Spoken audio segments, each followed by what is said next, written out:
Hi, everyone, and welcome. I'm Ozan, founder and CEO of KeepNet. Great to have you with us. I'm joined today by my good friend, you're a cybersecurity expert, Andrin. Andrin, would you like to introduce yourself, please? Hi, Ozan. Thank you very much for inviting me to join you today. I'm Adrian Becker. I'm the CISO for Softworks and the ClearSprings Group, and I'm the director of Microsoft Services for Softworks. Thank you for joining us today for this great webinar. Let me give you a quick intro to KeepNet and why we are here today. KeepNet is an extended human risk management platform, empowers organizations to build a cybersecurity culture with AI-driven phishing simulations, adaptive training, and automated phishing response that helps organizations to eliminate employee-driven threats, insider risks, and social engineering across your organizations and beyond. And we are very proud to partner with Softworks. Partnering with Softworks creates a multiplier effect, strong defense, faster adaptation, and measurable risk reduction. So together we are zeroing in on a group that's often overlooked, which is new hires, and very critical for every organizations. So today we are going to cover mainly three things. One is why new hires are at much higher risk of phishing, and how a human risk management approach during their onboarding stage can really cut that risk very fast. And which business metrics leadership want to see and measure this risky behavior for new hires. So before we dive in, let's start with a quick survey. We have a quick question for you guys. Do you track new hire risk? So if you are watching this video live, please vote now. Or if you are watching this record on YouTube, please drop your comments that we can see how you manage this risk. So I would like to start with the problem. And Edwin, you also look at the KeepNet's research about new hires. The new hires have a 71% phishing susceptibility rate in their first 90 days. 71%. I think that is huge. And when you have seen this in the field, why do you think that is? Absolutely, and what a great statistic to view. I think with new hires, we're seeing when people are joining a company or an organization for the first time, you don't know who you're dealing with. You don't know what 100% was expected of you, and you want to make a good impression. Let's be honest, we all want to put our best foot forward when we join a new organization. We want to be liked, so we are very eager to please. And in that process and that eagerness, without necessarily understanding the organization, what's normal for the day-to-day operations, we see users falling or getting tricked into clicking potentially onto new phishing or getting involved in so we say scams or even criminal behavior inadvertently, because from their point of view, guess what? I've joined an organization. I need to respond to my emails very quickly. I want to make sure people see how efficient I am. And this is with what that then means is inadvertently they expose the organization to a higher level of risk. But that is not always through malicious intention, but purely from a personal point of view, trying to help and impress the colleagues that I work with. Yeah, completely agree. That also explains why 44% more new hires are likely to fall phishing compared to tenured staff. So they know all the processes better, understand the company's structure to defend themselves and the organization as well. Absolutely, and you can see that day to day. And I mean, we've all been there. At the end of the day, I get employed to open emails. I don't get employed to necessarily think about who's mailed me and understand it. I've been employed to do a job. And I think this is a bit that I always struggle with individuals. We got to give them the tools to help them understand what is normal for our organization. What do we expect? What should be, what is abnormal? Because at the end of the day, we all come with experiences. What did we used to do? What's normal in our lives? And trying to then suddenly overlay that in the first 90 days within minutes of joining the organization. It's hard. I mean, we've all been there where you walk into a new room or a new organization or even a new area. We're all always a little bit uncertain. How do I fit in? What's normal? What's expected behavior? And that's a bit that we're finding is in that eagerness to please, in that eagerness to engage, the chances of them inadvertently falling for something, or you say being more prone, I can totally understand that because that's just human behavior, unfortunately. What surprised us when we look at the turnover rate organizations, of course, depends the organization size, the industry. It goes approximately 20% to the 60% turnover over a year on employees. So almost every organization have new hires. Absolutely. We just had to look at the unemployment rate previously to know that the organization had a lot of staff churn. I mean, it's getting a bit harder if you look at the current economic reports. Maybe we'll see a little bit of a reduction in economic movement while there's a slight reduction. But you're right. It's life. People move on. People move. Life changes. So it is part of running your organization. You got to just plan for it because you can't not expect to have new hires. And as you said, somewhere between 10% for some of the better organizations that we work with, and then right up to the significant numbers, 50, 60% of staff turnover. It's phenomenal. And you got to be aware of that risk to your business. Yeah, I think we are all very well aware of new hires risk, and every organization can face with this problem. And in terms of the solution, KeepNet, we suggest solution from day one. First, the organizations should segment these users. Definitely new hires will be visible on the human risk management platform. Then this every security awareness initiative, including phishing simulation, voice, SMS phishing simulation, training enrollment, everything should be tailored to their role, and that way they can reduce risk from day one. But you have great experience. You have done this for many companies. How you generally suggest companies to manage this new hire risk from day one during their onboarding period?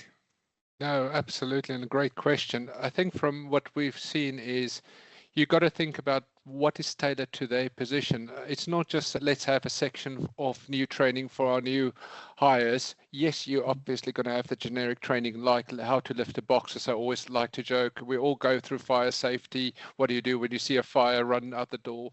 We got to think about what is the generic risk that we have to our organization and train our new staff. But then also what's normal for their position. What are they expecting in his or her position on a day-to-day basis? Because what might be normal for one part of the organization might be very different for finance or other areas in the organizations. And lastly, you've got to think about who are these individuals that you're bringing on board, especially if it's a high-risk position or a position with got more power or access potentially. We got to think about it. What are those positions? What are the type of threats they'll be facing? And more importantly, also train the staff of what is your standard approach? What is your procedures? How do you go about approving significant risky behavior? And as you say, let's segment it, let's test, let's train the staff, but also reinforce, help them on a day-to-day basis to understand what those business risks are. Exactly. And it's not about just phishing simulation. So security training awareness has also a huge impact. As much as we tailor training content on this role, for example, IT manager will get training content specifically for his or her role, or any finance joiner will get completely different training content. It will help this person to adapt itself or herself to the business. All right, so cool. On the reporting side, so most of the time when we talk to different type of executive level person, can be HR manager, chief financial officer, they all really want to measure risk as well as see the outcomes. So business outcomes, cybersecurity benefits, business benefits. They will want to see, okay, if I will apply this approach, which looks fantastic, but what I'm gonna see, my avoidable cost for phishing or cybersecurity incidents will be this, or any return on investment I can measure, focus on risky user or group to eliminate this risk, having different implementation or policy updates. So can you also tell us a little bit more about what executive team want to see and how they can measure both cybersecurity and business benefits? Great question. And I think it's one of those challenges sometimes that I always say to executives and management teams. Well, once you've made them aware of a risk, you can't unsee risk. You can either accept or mitigate against that risk. So that's the first bit that I always like to do when I work with executives. We've got this risk. And then the question is, how are we going to deal with it? Are we going to accept it? Or are we going to mitigate? And if we want to mitigate, we want to understand what is our return of investment, what is that reduction, and being able to show that by engaging in this proactive program of segmenting these users, training them, and the fact that we can identify very quickly, do we have potential training issues? Do we have potential challenges around certain individuals? Helps us significantly to reduce the risk to the organization. And I was watching, I'm going to digress a little bit, I was watching a BBC Panorama show the other night regarding cybersecurity and the fact that of a cyber incident. And I'll never forget the executive saying, we shut down this company that's been going for over 100 years because we couldn't afford the £5 million ransom. But then he said it all started with an individual, but I didn't tell the individual because they might not want to be known as that individual. And I sat there and I thought to myself, fair enough that you might not want to tell the individual, but what I'll be interested in is to understand what mitigation have you done, how have you helped that individual, but they didn't quite explore it in that depth. But then you mentioned, how do we measure our ROI? Well, in that case, there might be no company if you get it wrong completely. You might not have an organization. So sometimes, yes, you can have this measured approach, but it's also how many near misses did we have? How many times have they successfully reported it? Because we got to remember, we're all human. We all have bad days. And as somebody said, on the criminals only need to catch the company on one bad day when they made the one mistake.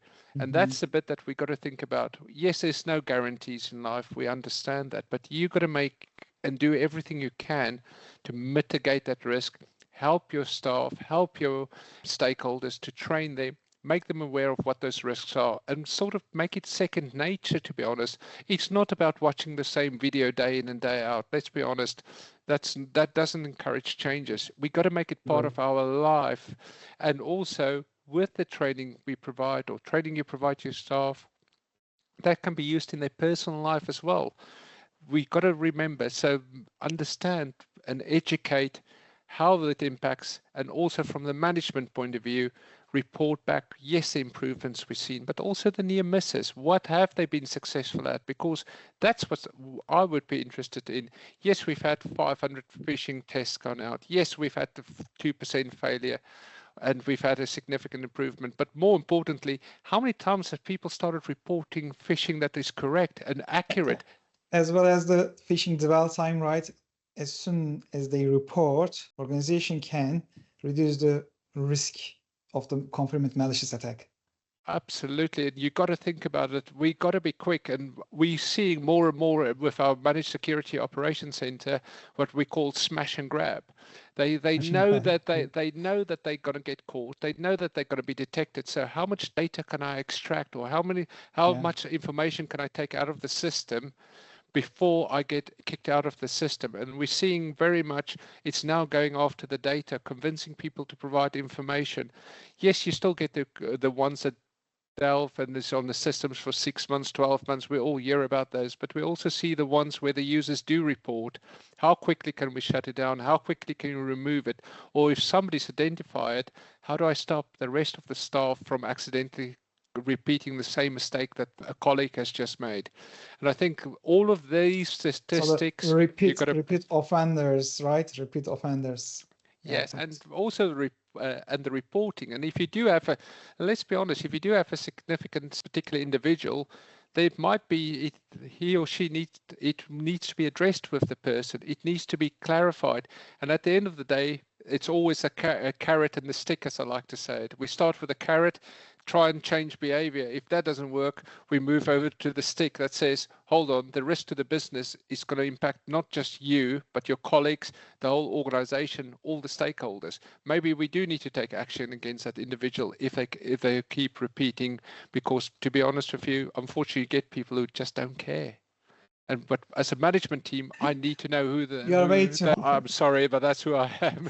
I say it the way I see it. It's true. It's true. Thank you. Yeah, I agree. At the end of the day, executive leaders, they really care about fewer incidents, lower costs, more resilience. And in order to achieve all this goal, they want their employees to report all suspicious activities and shouldn't repeat their mistakes. I don't want to call it a mistake, but they should be more aware of the threats. And engagement, also really important. They shouldn't think that, okay, it's just a classic security awareness training. And I think you have a great experience with gamification as well, which really helps organizations to increase their engagement rate. Can you also share your experience about gamification, leaderboard, the badges, how that really help organizations to increase engagement and have more resilience? Absolutely. We've seen with, as I always say, there's different people in organizations. We're all unique, we're all individual, and we respond to different trainings. Some people see gamification as a waste of time, and I will say that some people, it's a different class or different generation. Don't ask me which generation, they all change these days. I can't remember the difference between Gen Z and the next generation. But people engage on different levels. So with gamification, we've definitely seen for the quick, faster learning experience that we used to, we're seeing a lot more engagement from certain demographics. We've also seen that the peer pressure, I want to be the leader, depending on where it's being published or rewards being published for the people who does the best in these games. We've seen that natural peer pressure and peer group pressure coming in, that I'm competing with my own colleagues, my teams. I want to be seen as the winner. We've also had ones where they've actually published rewards. Go and get a coffee, for example, whoever wins this week or who's reported done the best in the game. So there isn't an answer that it's right or wrong. I think what we got to do as an organization is cater for everybody that we get the best engagement on. Because from my point of view, I don't care if it's you sitting there watching a video, you're playing the game because it's interactive and you enjoy it, or you're watching something else that you do. We just want that proper engagement, that you take it seriously. And from my point of view, I will use whatever tools we've got available to get the best out of my teams and get the best engagement I can. And what it also will mean, by measuring the results, are we getting better results from the people that does gaming or the video training, or is it a mixture? Do we need to mix it up? Because that's the other bit that we're seeing. Watching the same video, as I always like to say, it becomes quite stale very quickly. At least we can engage with their stakeholders, and we're seeing that with organizations.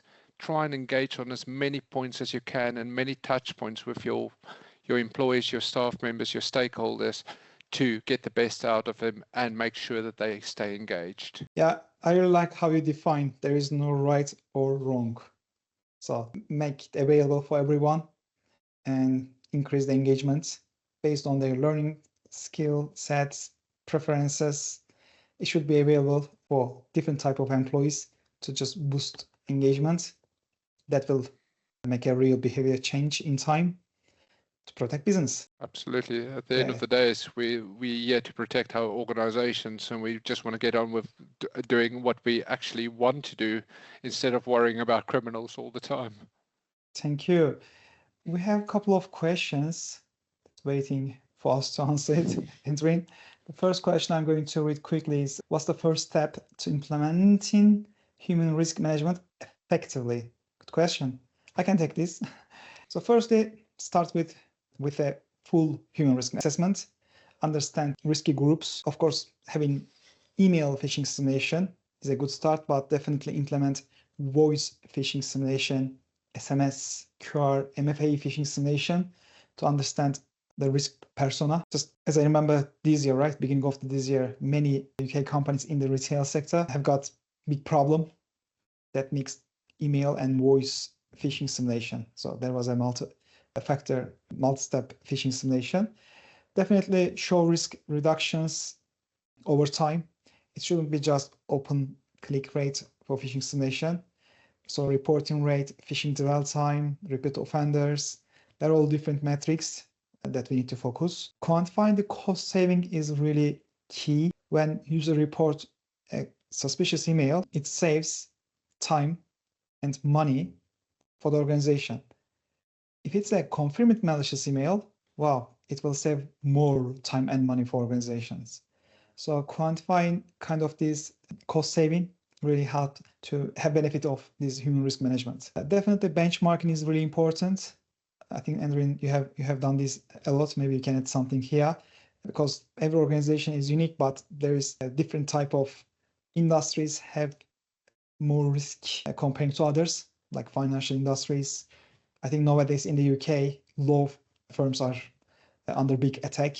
Just last quarter, retail industry was the main target. So, and talk to their language, just risk, cost, compliance. Bring all together in the human risk will really help you with a good start. Andrin, would you like to add anything for this question? I think you've covered it very well, and you're absolutely right. Is that benchmarking? How do we compare to our peers?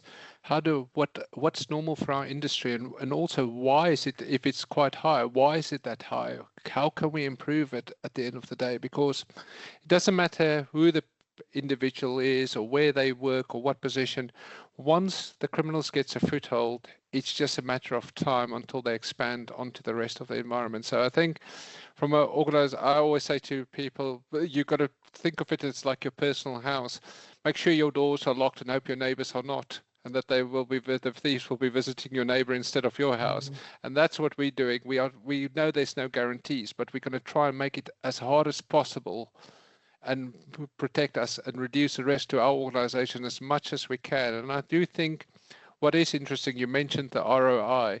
Just calculate what is the disruption, even if it's not successful, of a 1 hour, 2 hour business disruption. How much does it actually cost you versus the cost of training? Amazing. Just think about it from that perspective, because it's not always a tangible loss. It is what's the inconvenience that is caused, even though you've got tools in place, even though the attack is shut down very quickly. If it could have been prevented, even an hour of disruption, what does that do? And for most of these situations, so I always say to organizations and customers, if you can calculate the 1 hour, probably 1 hour disruption, it's paid for itself. If you prevented one incident it shouldn't in 3 be years, just data breach or hackers should access to your system.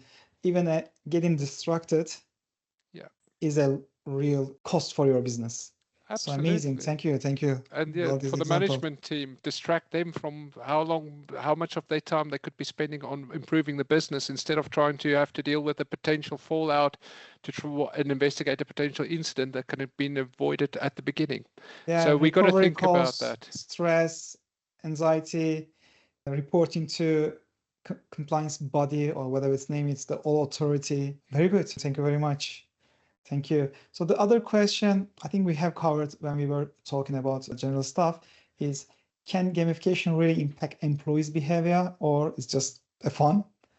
I think it is a real impact on behavior, but absolutely. Thanks for that. Sorry to talk over you. Absolutely. I think we got to say, you got to have it in place. It does make an impact. It does engage a different demographic. It does engage different individuals inside the organization. So from my point of view is use all the tools that you have available. Don't think of it as one tool fits all or one engagement fits all. Diversify. Let the staff decide what do they want to interact with. Give them all of the options and see where you get the best results and best interaction from your stakeholders. Thank you very much, Adrian. Would you like to add anything else before we finish this webinar, please? Only thing I would say is make sure that you keep engaging with your stakeholders. Make sure you treat it as a journey. It's not a one-off fits all. It is not a health and safety tick box exercise, as I like to say, and I know it's my pet project because I've just done my training on how to bend my knees again a couple of days ago. So it's got to think about, it's a change of lifestyle. It's thinking about who you're engaging with, who's calling you on your mobile phone, who's calling you on your desk phone. What are they asking for? Is it really just information that's not important, or is it actually can be used and combined with other areas to become significant information? And I think it's a joint sport, as I always say. We are all got to work together as a team to prevent the criminals from being successful. It doesn't just belong to one individual, one technology. We're all in it together. It affects us all in our day-to-day lives. So see this not as an inconvenience, training or gamification, but as another way we are bettering ourselves to prevent from being scammed or falling victim to criminals. Thank you for sharing your experience, your advice with us, Andre. Really appreciate, and thanks everyone who is watching this webinar live or recorded version. We have packed a lot in this short time of period of this video. We're gonna share the report link as well, and feel free to reach out. Softworks and KitNet team having a full demo of the platform, talk about your unique business challenges and how we can help you to be secure against social engineering attacks, as well as human-driven problems. Thank you. Thank you very much.